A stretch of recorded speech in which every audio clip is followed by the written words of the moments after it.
एक बार की बात है, गांव में एक किसान रहता था। वह हमेशा दुखी ही रहता था। उसकी परेशानी को देखकर किसी ने उसे गौतम बुद्ध की शरण में जाने को कहा। यह सुनने के कुछ समय बाद ही वह किसान बुद्ध की शरण में चला गया।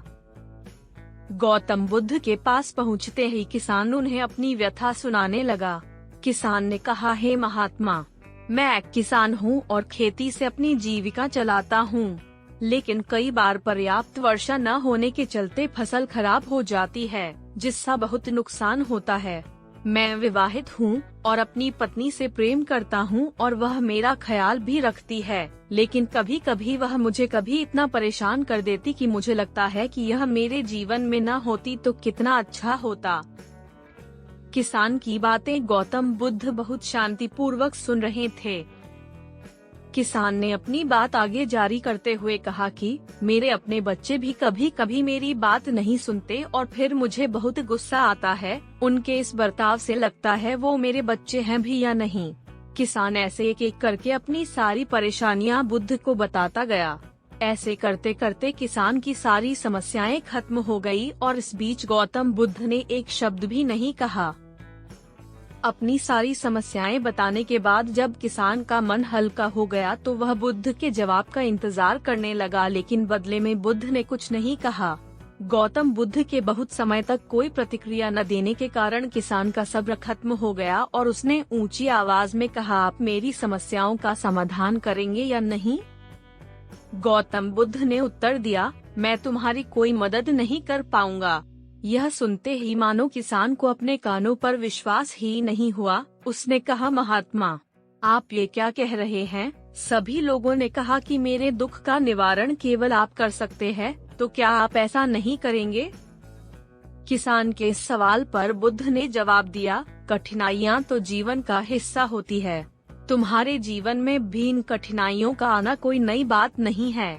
मनुष्य कभी सुख प्राप्त करता है तो कभी दुख। जीवन में बहुत बार ऐसा भी होता है कि मनुष्य को अपने लोग पराये लगने लगते हैं और पराये अपने। जीवन का चक्र ही ऐसा है और इससे कोई भी निकल नहीं सकता है। वास्तव में हमारा जीवन कठिनाइयों से भरा है। मैं, तुम और इस संसार के बाकी सभी लोग के जीवन में अनेकों परेशानियां हैं। अतः मैं तुम्हारी इन परेशानियों का समाधान करने में समर्थ नहीं हूँ। यदि तुम एक समस्या हल करने जाओगे तो दूसरी समस्या उत्पन्न हो जाएगी और उसे हल करने के बाद कोई नई। यही हमारे जीवन का कटु सत्य है। बुद्ध के इन वचनों को सुनकर किसान और अधिक क्रोधित हो गया और वहां से उठकर जाने लगा।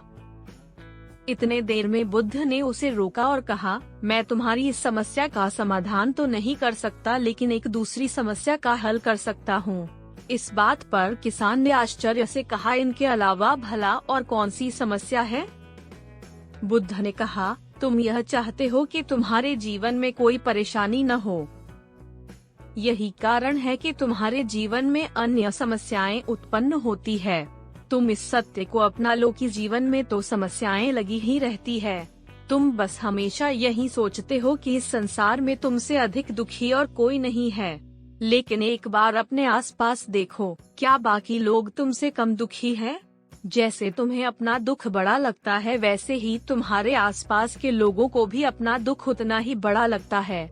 चाहे फिर यह दुख छोटा या बड़ा, लेकिन बीतने वाले व्यक्ति को हमेशा अपना दुख बड़ा प्रतीत होता है। यदि तुम ध्यान से देखोगे तो समझ जाओगे कि जीवन में चल रहे सुख दुख को तुम कभी नहीं बदल सकते, लेकिन इन सब से ऊपर अवश्य उठ सकते हो।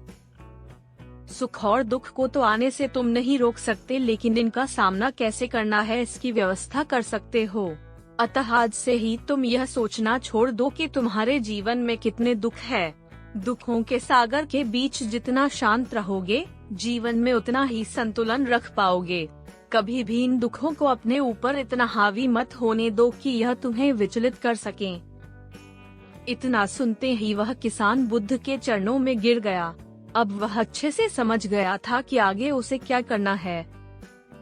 इस कहानी के माध्यम से गौतम बुद्ध ने उस किसान ही नहीं बल्कि सभी को यह सीख दी है कि जीवन में सुख में अत्यधिक खुश और दुख के समय अत्यधिक परेशान होने के बजाय एक संतुलित जीवन जीना चाहिए।